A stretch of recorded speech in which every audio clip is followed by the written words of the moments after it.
A few weeks ago, my dad upgraded his phone, and on the way back, he asked, "Do I need to charge this for 8 hours after getting it?" And guys, I've been asked this question enough times to know that I needed to make a video about this. And not just this, but tech myths in general. Tech myths mostly come about because of misinformation or outright outdated information.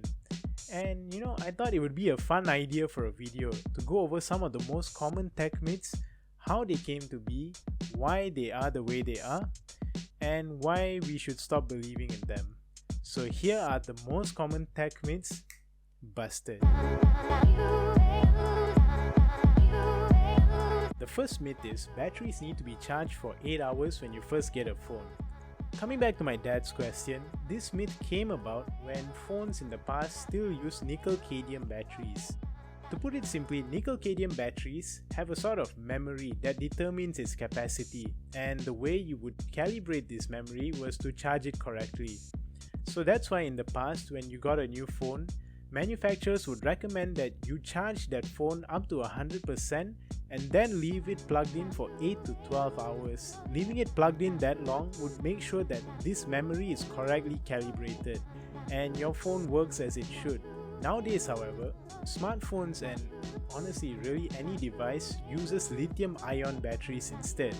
And lithium-ion batteries don't have this memory requirement, meaning that when you first get a lithium-ion battery powered phone and let's say the charge is at 56% when you take it out of the box, you don't need to charge it up to 100%, and you definitely don't need to charge it for 8 to 12 hours. Just use it like a normal phone, and once the battery is low enough, charge it back up to 100% and just use it like normal. The problem with this myth is, it still exists nowadays because that transition we made from nickel-cadmium batteries to lithium-ion batteries happened so fast and so quietly that no one really knew it happened.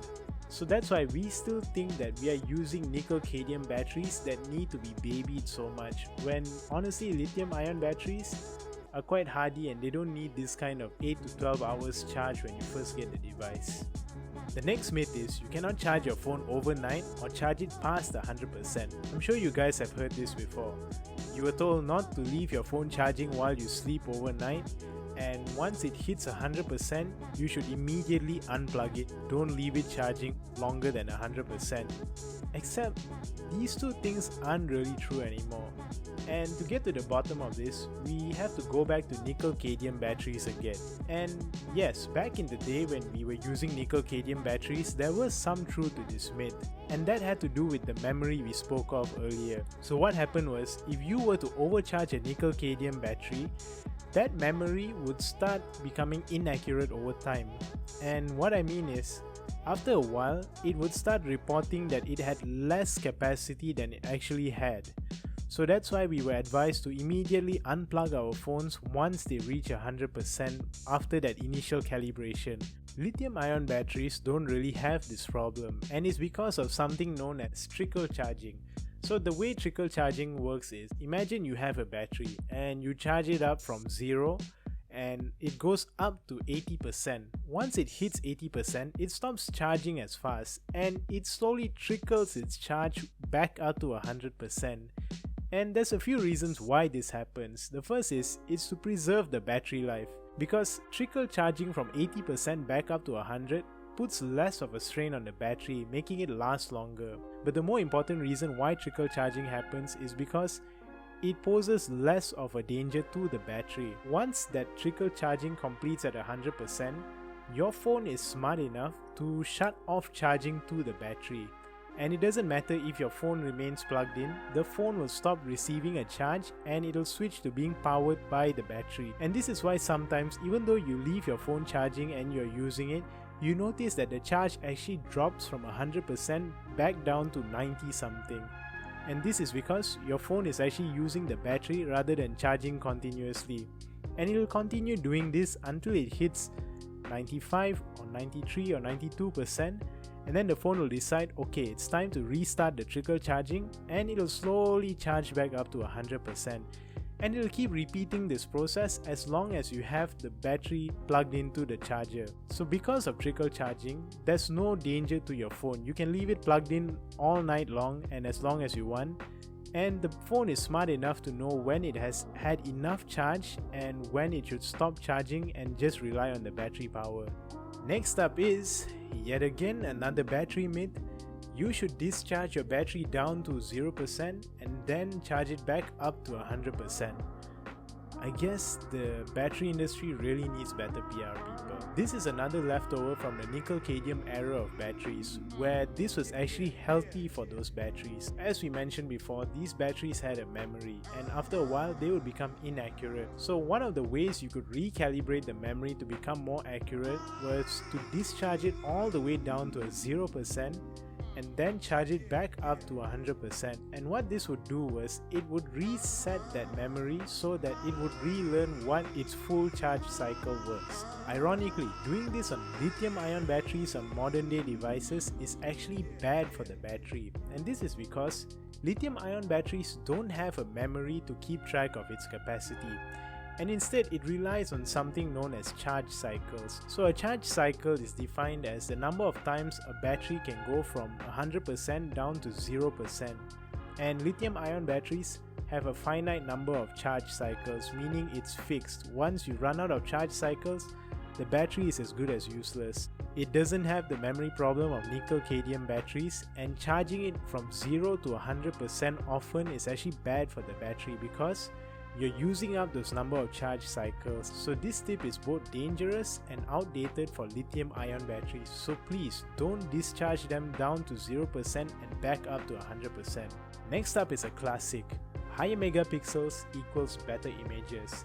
The megapixel rat race has been a thing for decades now, especially in the smartphone world, and this peaked back in 2013 with the launch of the Nokia Lumia 1020.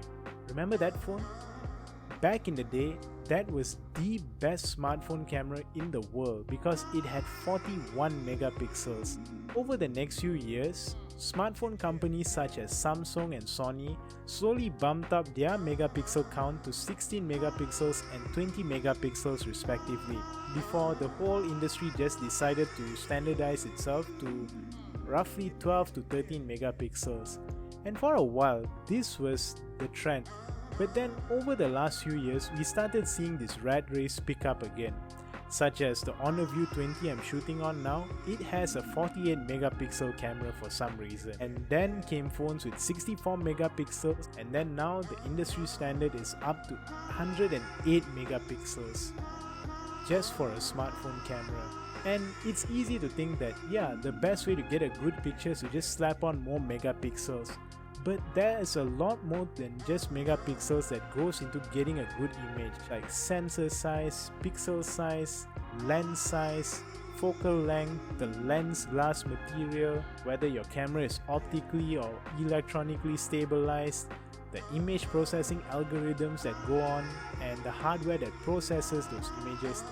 There's so many things that go into getting a good image, and a good example of this is Google's Pixel line of devices. On paper, they don't have the best hardware. They've actually been using the same camera hardware, which I think is around 12 megapixels, for the past 4 to 5 years. But what they've done was, they made up for that camera deficit with sophisticated image processing algorithms. And you just have to look at their camera samples to know that they are some of the best smartphone photos you can take right now in the world. So that's a testament to just how powerful image processing can be in getting a good image. And next time someone tries to convince you that a phone's camera is better simply because it has higher megapixels, don't fall for it. Speaking of not falling for things, Incognito mode does not make you anonymous online.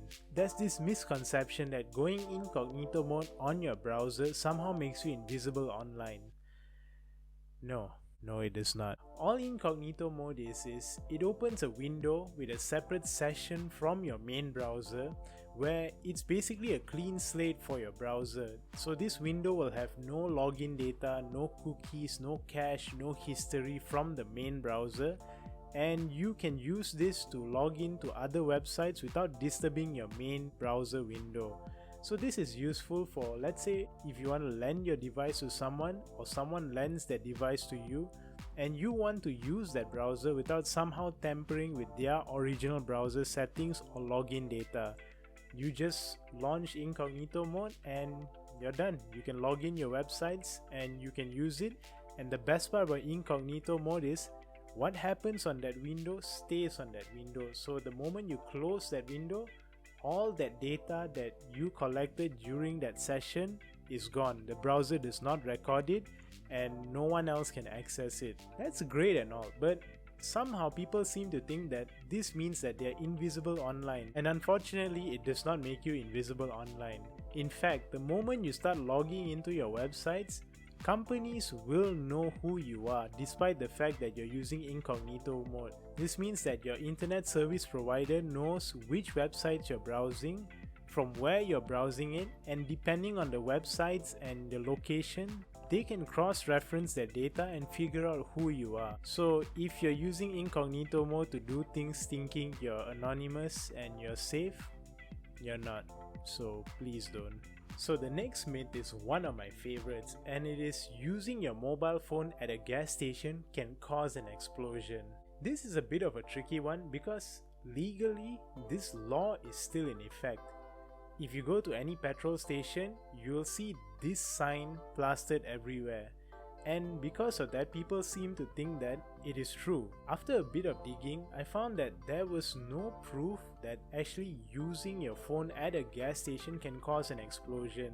Mythbusters themselves attempted to bust this myth a few years ago. They found that it wasn't the phones themselves that were causing the explosions, but it was static electricity instead. You see, when you move in and out of your car, you generate static electricity. When your car moves through the air while you drive, it generates static electricity.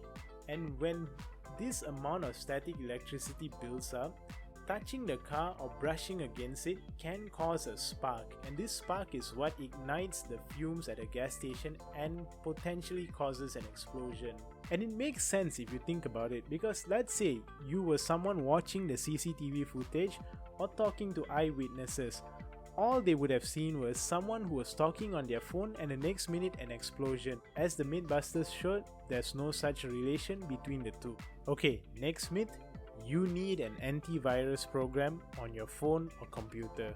This myth is a good testament to the power of good marketing.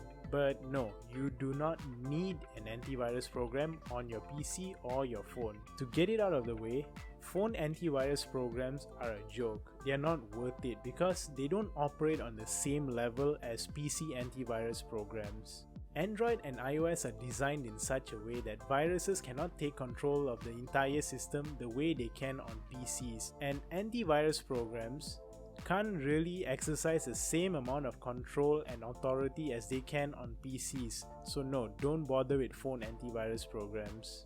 On the PC side, yeah, once upon a time you did need an antivirus program, but that was because the default options that were in Windows and Mac OS were really basic and they needed all the help they could get.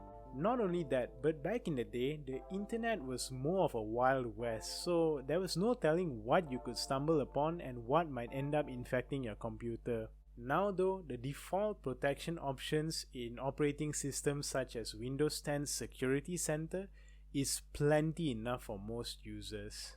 And I should know, I myself have given up using a third-party antivirus program for nearly half a decade now, and I haven't run into much problems.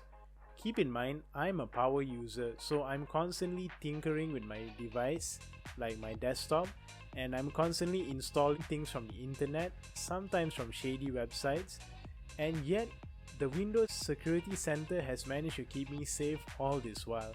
I myself was using Kaspersky, and what I found was sometimes Windows 10 Security Center picked up viruses faster than Kaspersky, and instead Kaspersky will be chilling there in the background doing nothing, and it's only after I ordered a manual scan did Kaspersky go, "Oh hey, look, a virus, wouldn't you know?" I'm like, no, that was your entire job and you failed. Once I found that out, it kind of left a sour taste in my mouth, and I didn't feel like giving them any more of my money. And actually most of the time, your desktop operating system doesn't really need to do much because most of the security is taken care by the browser.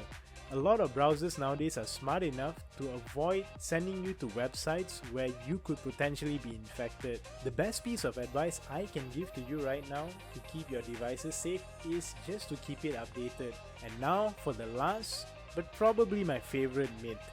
Deleting your file means it's gone from your PC or phone forever. You've probably been there. You accidentally delete a file or an image, and it is gone from your recycle bin and you cannot access it anymore. It's painful, it's gut-wrenching to realize that a file that you really needed or wanted is gone for good and you have no means of recovering it. Except that's not really the case, at least on hard disks, but we'll get to that later. You see, what happens is when you mark a file for deletion and it gets deleted in your PC or your phone, all the operating system is doing is it is no longer pointing to that file. The operating system no longer recognizes it, and it has basically given full permission for new data to be written onto the same slot where that old information was. And until new information overrides that deleted file, it's still there on your hard disk. And that is why you see a lot of programs advertise being able to recover your pieces of data from your hard disk if you were to delete them. The odds of these programs succeeding depend on how much time has passed between you deleting the file and you attempting to recover the file. So if let's say you were to delete a file and you immediately attempt to recover it, your chances are high because you've probably not used the computer a lot, so not much data has been written onto the hard disk. But if you were to wait a few days and after using the PC a bit, writing data and saving new documents and stuff, chances of you recovering that file becomes slimmer and slimmer because even if that file has been partially overwritten, it can no longer be recovered properly in its full state. So coming back to my earlier statement, I mentioned that this only applies to hard disks. And for the most part it's true because SSDs, depending on how they are set up, can either have their files recovered once they are deleted or they are truly gone once you delete them.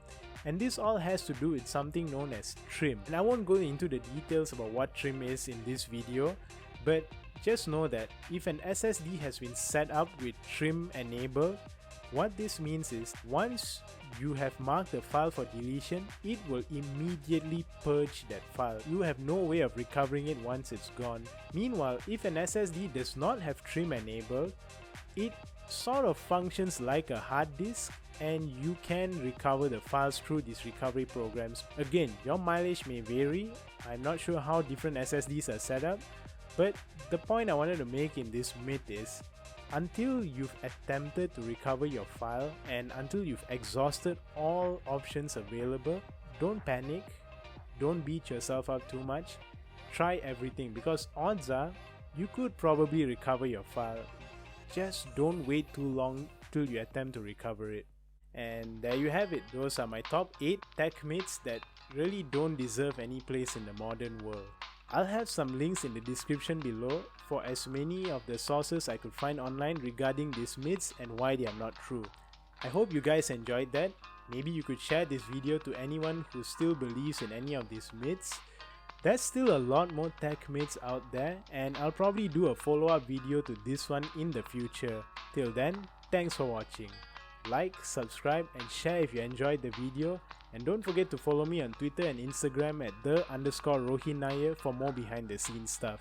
I'll see you guys in the next video. Take care.